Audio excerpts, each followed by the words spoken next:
Yes guys, तो कैसे आप लोग बताना चाहूंगा। आज जानते हैं बेसिकली कि हम अपना पहला स्टॉक कैसे पिक कर सकते हैं अपने पोर्टफोलियो में।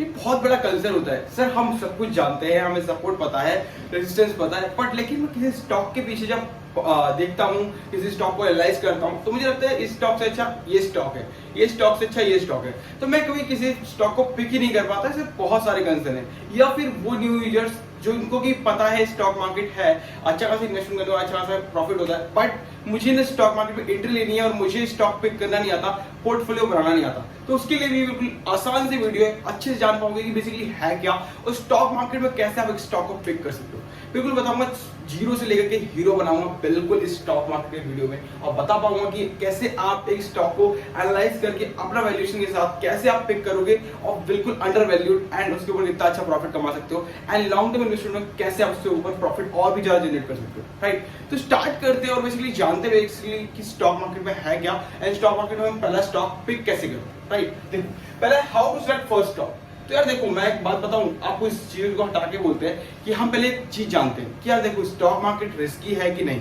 पहले ये समझो, स्टॉक मार्केट रिस्की है। अब मैं बताता हूँ, एक बात बताओ कि जब अगर आपके पास पैसा है और आपके रिलेटिव्स में किसी ने एक शॉप खोली है, उसने कहा कि आप मेरे शॉप में पैसे को इन्वेस्ट करो, आपने पैसे को इन्वेस्ट किया, उसने ये बोला कि सर अगर मेरे को अपने दुकान में प्रॉफिट होगा then I can give you profit, मतलब तब वो प्रॉफिट का अमाउंट जो है वो पे करेगा। अगर प्रॉफिट नहीं होता है तो देन आपको उसको आप जो है उससे ब्याज भी नहीं लोगे एंड आपको उसका पैसा भी जो है आपसे नहीं लेना पड़ेगा। अगर लॉस हुआ तो लॉस खत्म, मतलब कि आप उसको उसके ऊपर जो आपका प्रिंसिपल है उसका लॉस होगा, उसके ऊपर कोई ब्याज नहीं मिलेगा। राइट, ये था, इसी तरह कॉन्सेप्ट होता है। सेम थिंग या स्टॉक मार्केट में आता है कि अगर जब आप किसी कंपनी के ऊपर भरोसा करके, अगर आपको मतलब कि जिस तरीके से दिख रहा है कि ये बिजनेस मॉडल ये है, कंपनी ये करती है, इन द फ्यूचर प्लान ये है, पास्ट में ये हो चुका है, कंपनी की बैलेंस शीट ये है, प्रॉफिट एंड लॉस ये, तो अब आपको क्या दिख रहा होता है कि मार्केट में मुझे सिर्फ ये दिख रहा है कि कंपनी के ऊपर पैसा लगाना है, बट इसके ऊपर मुझे ब्याज नहीं मिलेगा। In the future company will grow, then definitely will get profit also, because मैंने उसमें इन्वेस्टमेंट करी है, मैंने ऑनरशिप ली है, देन मुझे इसका प्रॉफिट मिलेगा क्योंकि मैं उसका शेयर होल्डर हूँ। ठीक है, तो नॉर्मल थिंग आपको समझ में आ जाएगा कि मार्केट में कोई भी ऐसा नहीं कि रिस्की तो वहां भी है जहां पे आप अगर अपने रिलेटिव्स के उसमें जाकर के आप पैसे को इन्वेस्ट करते हो, देन उसके बाद अगर उसका प्रॉफिट होता है अपने मार्केट में देन आपको प्रॉफिट मिलता है। और यहाँ पे भी सेम थिंग है कि अगर आपको प्रॉफिट होता है आपके स्टॉक्स में देन आपको प्रॉफिट मिलेगा, अगर प्रॉफिट यहाँ नहीं होता यहाँ भी नहीं मिलेगा, वहां नहीं होता तो वहां भी नहीं मिलेगा। तो इतना सा रिस्क है जो कि आपको वहां भी लेना होता है और यहाँ, तो बात बराबर है, चाहे वो स्टॉक मार्केट हो चाहे वो अपना कहीं भी इन्वेस्टमेंट हो, बात बराबर होती है। ठीक है, तो स्टार्ट करते हैं कि कैसे हम अपना पहला स्टॉक पिक कर सकते हैं। तो देखो, थॉट ऑफ माइंड पहले चेंज करना होगा आपको, कि जैसे कि आप होते हैं ना कि यार मेरे फ्रेंड ने मुझे गाइड किया कि LIC बाई करो, एज एग्जाम्पल मैंने भी LIC बाई कर लिया। अब क्यों बाई कर लिया मुझे नहीं पता, बट मैंने अपने पैसे को उठाया, 20,000 रुपये मैंने डाल दिए।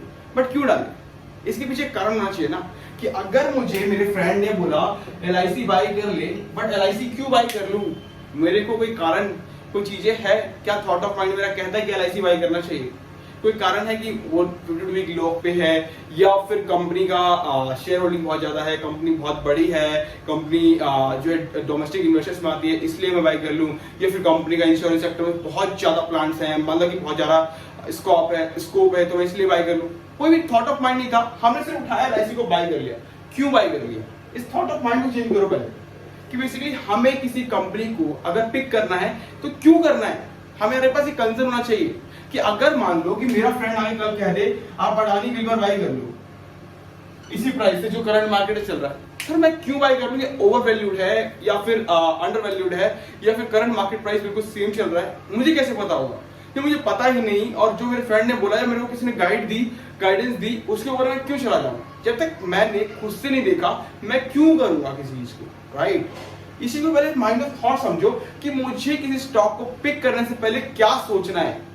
राइट, अगर कोई बोल रहा है हम एक्शन ले रहे हैं, क्या फायदा, अगर देखो आप 9 घंटे शिफ्ट करते हो तब जाके आपको अमाउंट पे होता है एंड ऑफ द मंथ, तो उसके पीछे एक कारण होता है कि आपको दिया जाता है इंस्ट्रक्शंस कि आपको इस 9 आवर्स की शिफ्ट में आपको जो है इस लिमिटेड काम को पूरा कंप्लीट करना होगा डेली बेसिस पे पूरे 30 दिन, देन आपको एक प्रॉफिट होगा, मतलब एक आपको पे आउट दिया जाएगा। सेम थिंग यहाँ पे कि अगर ये पैसा आप काम पे लगा रहे हो तो पैसे को इस जगह काम पे लगाओ कि वो भी अपनी 9 घंटे शिफ्ट करे, बट इस तरीके से करे कि वो अलग हो। राइट, बेसिकली जो आपको काम यहाँ लिमिटेशन दी गई है तो अपने पैसे को लिमिटेशन के लिए फिक्स करो ना, ये थोड़ी कि किसी ने बोला हमें डाल दिया। सर पैसा कमाने के लिए यहाँ अगर आपने मेहनत की तो यहाँ भी तो मेहनत करना पड़ेगा ना, यहाँ फ्री ऑफ कॉस्ट तो नहीं मिलेगा। तो पहले माइंड ऑफ थॉट चेंज करो बेसिकली है क्या। और जब माइंड ऑफ थॉट आपका चेंज हो गया है, देन अब चलते हैं नेक्स्ट पॉइंट पे कि बेसिकली नेक्स्ट पॉइंट क्या है। तो why are you selecting this stock. अगर आपने माइंड ऑफ थॉट जान लिया कि आपको स्टॉक इन्वेस्टमेंट से पहले कौन सेक्टर में करना है, किस तरीके से करना है, सब कुछ पता चल गया आपको, तो अब आप समझो कि व्हाई, क्यों मैं इस स्टॉक को, इस सेक्टर को क्यों सिलेक्ट कर रहा हूँ, और इस सेक्टर को सिलेक्ट कर लिया तो इस स्टॉक को क्यों सिलेक्ट कर रहा हूँ। इसके अलावा दूसरा स्टॉक भी तो है मार्केट में, इसको सिलेक्ट करने का पीछे कारण क्या है, राइट। अब मान लो मैं एफएमसीजी का एक स्टॉक का एक आपको लिस्ट बना के देता हूं। देखो एचयूएल हो गया, गोदरेज हो गया, गोदरेज कंज्यूमर हो गया, ठीक है, या फिर आईटीसी हो गया। अब इतने सारे स्टॉक्स में, या फिर डाबर हो गया, तो ये चारों लिस्ट में आप सिर्फ एचयूएल क्यों सिलेक्ट कर रहे हो। भाई एचयूएल के अलावा गोदरेज भी तो है, आपके पास आईटीसी भी ऑप्शन है, आपके पास डाबर भी ऑप्शन है, बट आपके पास एचयूएल खरीदने का क्या पर्पज है, इसका भी तो कारण होना चाहिए। बिकॉज अगर मान लो एचयूएल आपको मार्केट कैप 2 लाख करोड़ रुपए मिल रही है, ठीक है, 2.68 करोड़ में मिल रही है, एंड उसके बाद अगर डाबर आपको 1.38 में मिल रहा है, एज एग्जाम्पल अगर इतने में ये डाबर मिल रहा है और एचयूएल इतने मिल रहा है, तो आपका क्या पर्पस है, आप क्यों खरीदना चाहते हो एचयूएल, इसके पीछे कोई कारण है, क्या कारण है ये समझना पड़ेगा। वाई होना चाहिए किसी भी काम करने से पहले, किसी भी काम को स्टार्ट करने से पहले आपको वाई होना चाहिए, बिकॉज उसके पीछे कारण है। अगर आप स्टॉक को सिलेक्ट कर रहे हो, सिलेक्ट करने के बाद आपको क्या उसमें अपॉर्चुनिटी दिख रही है कि yes it's right, it is right और नॉट। देखो अगर आप एचयूएल सिलेक्ट कर रहे हो 2.68 लाख करोड़ रुपए दे करके, और वहां पे 1.38 लाख करोड़ रुपए डावर मिल रहा है, तो आपका पर्पस क्या है, मार्केट की पी वैल्यू, पीवी रेशियो क्या कह रहे हैं, ये भी तो देखना होता है ना। ये थोड़ी एचयूएल यार बहुत अच्छी कंपनी है, अगर मुझे वो 3000 रुपए मिल रही है मैं बाय कर लूंगा, क्यों बाय कर लूंगा, उसी में 19 रुपए भी तो मिल सकती है, मैं 1900 का वेट भी तो कर सकता हूँ, 1900 का वेट करूंगा, 1900 से बाय करूंगा, जो कि मेरे को 1100 प्रॉफिट भी चाहिए, मैं क्यों बाय करूँ 3000 रुपीज पे ओवरवैल्यूड प्राइस पे। मैं लॉस मेकिंग हुई कंपनी तो बना सकता हूँ अपने पोर्टफोलियो में, ये भी तो याद रखना पड़ेगा, राइट। देन उसका थर्ड पॉइंट पे चलते हैं, मूव ऑन करके। What kind of management you want. अगर आप किसी कंपनी को बाय कर रहे हो, मान लो कि वो आप बाय करने के बाद उसके ऑनर ही हो, राइट, कि आपको शेयर मिल गया उसका। शेयर का मतलब ये होता है कि आपने उस कंपनी में इन्वेस्टमेंट करी है, यानी कि कुछ भी पार्ट, कितना सा भी पार्ट आपके पास है उस कंपनी का ऑनरशिप में, ठीक। तो आपकी कंपनी के आपके हिसाब से उस कंपनी में क्या मैनेजमेंट वर्क करना चाहिए और किस रूप में मैनेजमेंट वर्क कर रही है, तो क्या चेंजेस होने चाहिए और क्या चेंजेस आपको चाहिए। अभी कंपनी के पास मैनेजमेंट नहीं है, अच्छी मैनेजमेंट नहीं है, कंपनी वर्क कर रही है नॉर्मल बेसिस पे, अच्छा प्रॉफिट बुक कर रही है, तो आप यहाँ पे अच्छा मैनेजमेंट के साथ कंपनी के साथ अच्छा, और भी अगर मान लो कि अगर 300-400 करोड़ रुपए और इन्वेस्ट करके अगर कंपनी को अच्छा मैनेजमेंट मिलता है तो कंपनी और भी अच्छा परफॉर्म कर सकती है। ऐसा अगर दिख रहा है कोई अपॉर्चुनिटी, और दिख रहा है तो कैसे दिख रहा है, आप किस तरीके से एनालाइज कर रहे हो, ये भी आपके पास डेटा होना चाहिए। बिकॉज मैनेजमेंट क्या वर्क कर रही है, किस सीईओ पे कितना है, एंड किस सीईओ चेंज होने के बाद कितना चेंजेस हुए, एंड कौन से सीईओ के बाद कितना चेंजेस के बाद टीम में कितनी चेंजेस आई, ये सारी चीजें आपके पास होना चाहिए। एनालिसिस का डेटा क्या कहता है, एंड उसके बाद ऑडिटर का डेटा क्या कहता है, दोनों का डेटा आपको मैच करना होता है, उसके बाद आप स्टॉक को स्टार्ट करो।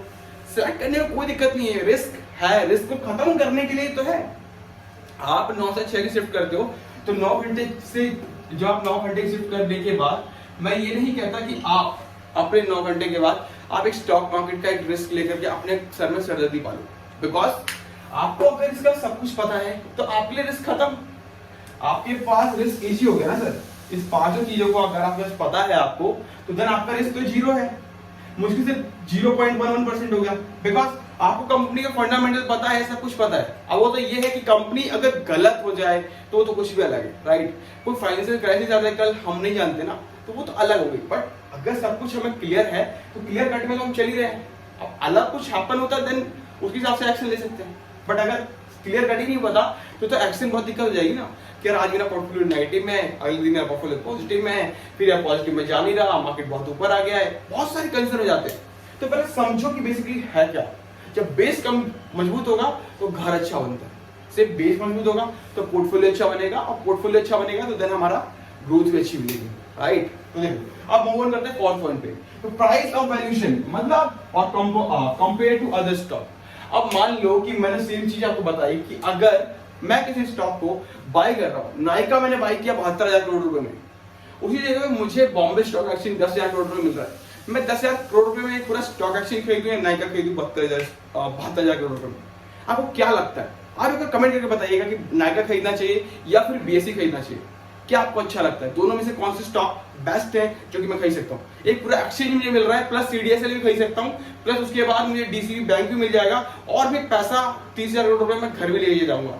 इतना पैसा मेरे बचेगा after by the Bombay stock exchange, CDSL depository plus DCB bank, तीनों खरीदने के बाद भी 30,000 करोड़ रुपए मैं अपने घर भी ले जाऊंगा, और उसके बाद घर भी ले जाऊंगा, उसके ऊपर भी इंटरेस्ट कमाऊंगा। तो मुझे नाइका खरीदना चाहिए या फिर ये 3 चीज खरीदनी चाहिए? ये आपको वैल्यूएशन करना पड़ेगा, कंपेयर करना पड़ेगा स्टॉक के साथ, स्टॉक खरीदना कैसे है। बिकॉज अगर मान लो कि आपको नाइका 72,000 करोड़ रुपए मिल रही है, हो सकता है वो वैल्यूएशन जो आपको दिखाया जा रहा है वो high valued, over valued market के दिखाया जा रहा हो। जो पीछे शेयर से कंपनी जो जितने भी इन्वेस्टर हैं उस शेयर को ऑलरेडी ओवर वैल्यूड का प्राइस दे रहे हैं, जबकि मार्केट का प्राइस है ही नहीं, तो हम उस स्टॉक को क्यों जाए? 72,000 करोड़ रुपए में, ठीक है, 72,000 करोड़ रुपए में जो मैं उसको खरीदूंगा नाइका को, मैं 9,000 करोड़ रुपए में सिर्फ बीएसई खरीदूंगा, उसके बाद 11,000 के आसपास ऑलमोस्ट सीडीएसएल मिल जाएगा आपको, 4,000 करोड़ के आसपास आपको 4,000 करोड़ रुपए के आसपास डीसीबी बैंक मिल जाएगा। तीनों चीजें खरीदने के बाद भी आपको 30,000 करोड़ रुपए ऑलमोस्ट आपके खाते में बचेंगे, उसके ऊपर भी इंटरेस्ट अलग से कहीं और इन्वेस्टमेंट करके। तो 72,000 करोड़ में पूरी कंपनी नाइका क्यों खरीदूं? मुझे तो बॉम्बे स्टॉक एक्सचेंज मिल रहा है, पूरा बीएसई मिल रहा है सर 9,000 करोड़ रुपए। तो वैल्यूएशन करके कंपेयर करना चालू करो। बेसिकली है क्या, स्टॉक मार्केट जुगा नहीं है, ये छोड़ दो। अब अगर आप ड्रीम 11 के सट्टे से मार्केट से आ रहे हो कि यस मुझे स्टॉक मार्केट में ना 10 रुपए लगाने के बाद 50 रुपए होने वाले, तो वो गलत है सर। वहां फिर आपका तो वो 21 दिन वाला खेल होगा कि 21 दिन में पैसा डबल, और कुछ डबल नहीं होता। डबल नहीं होता, डबल होता भी है, पर डबल होने के पीछे कारण होता है 3x 4x 5x 10x तक रिटर्न मिलता है आपको स्टॉक मार्केट में, बट उसके पीछे कारण है। इस सारे पॉइंटर्स क्लियर होने चाहिए, सारी चीजें क्लियर होनी चाहिए, माइंड ऑफ थॉट होना चाहिए, आप कितने टाइम तक इन्वेस्ट कर रहे हो, राइट। जिस वॉरेन बफे का नाम तो आपने सुना होगा, ठीक है, वॉरेन बफे सर ने बात कहते हैं इसका 4 शेयर बाय की थी शुरू में, राइट। आज कंपनी के ऑनरशिप है उनके पास, CEO of the company, right. And Berkshire Hathaway एक ऐसी कंपनी है जिसका सबसे ज्यादा महंगा शेयर है, एमआरएफ उसके जगह पे कुछ भी वैल्यू नहीं रखता, राइट। इतना बड़ा शेयर, इतनी बड़ी कंपनी हो चुकी है, एंड उसके सीईओ वॉरेन बफे साहब हैं, प्लस साथ ही साथ उसमें अभी तक एक बार डिविडेंड दिया था पूरे 40 साल के दौरान, राइट। तो आप सिलेक्ट करते कैसे कंपनी को स्टॉक मार्केट में, ये डिपेंड करता है कि आप अपॉर्चुनिटी कहाँ पे किस तरीके से यूज कर रहे हो। हमेशा जो ये स्टॉक मार्केट में आप जो लिस्ट में स्टोरी बना के लिख दो कि sir don't feel greedy, don't feel fearful, तो ये सारी चीजें अलग हो जाती है। फेयरफुल और ग्रीडी का पर्पस अलग अलग टाइम पे, अलग अलग जगह पे यूजेस अलग अलग तरीके से होता है, तो उसको यूजेस में लाने के लिए और करने के लिए थोड़ा अलग चलना पड़ेगा मुकाबले हर किसी के, राइट।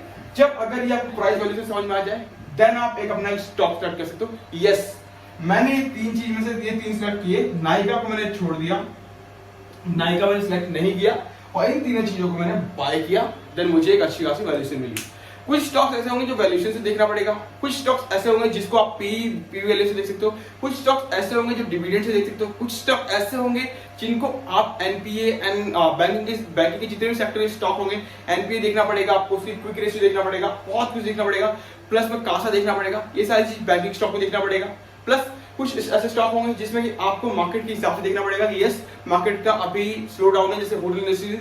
अगर आपको होटल इंडस्ट्रीज में इन्वेस्ट करना है, देन आपके लिए मैंने वीडियो बना दी है, वहां से चेकआउट कर सकते हो, समझ सकते हो बेसिकली कब उसका प्राइस आपको अंडर वैल्यूड मिलेगा, कब उसका प्राइस ओवर वैल्यूड होता है, सब कुछ आपको वहां पे देखने को मिलेगा। साथ ही साथ मैं लिंक छोड़ दूंगा, तो आप देख लीजिएगा डिस्क्रिप्शन, वहां से उठा करके डिस्क्रिप्शन पे जाकर के क्लिक कर सकते हैं लिंक को, एंड उसके बाद एनालाइज कर सकते हैं बेसिकली है, राइट। वीडियो अच्छी लगी तो लाइक कर लीजिएगा, शेयर कर लीजिएगा। Thank you so much guys.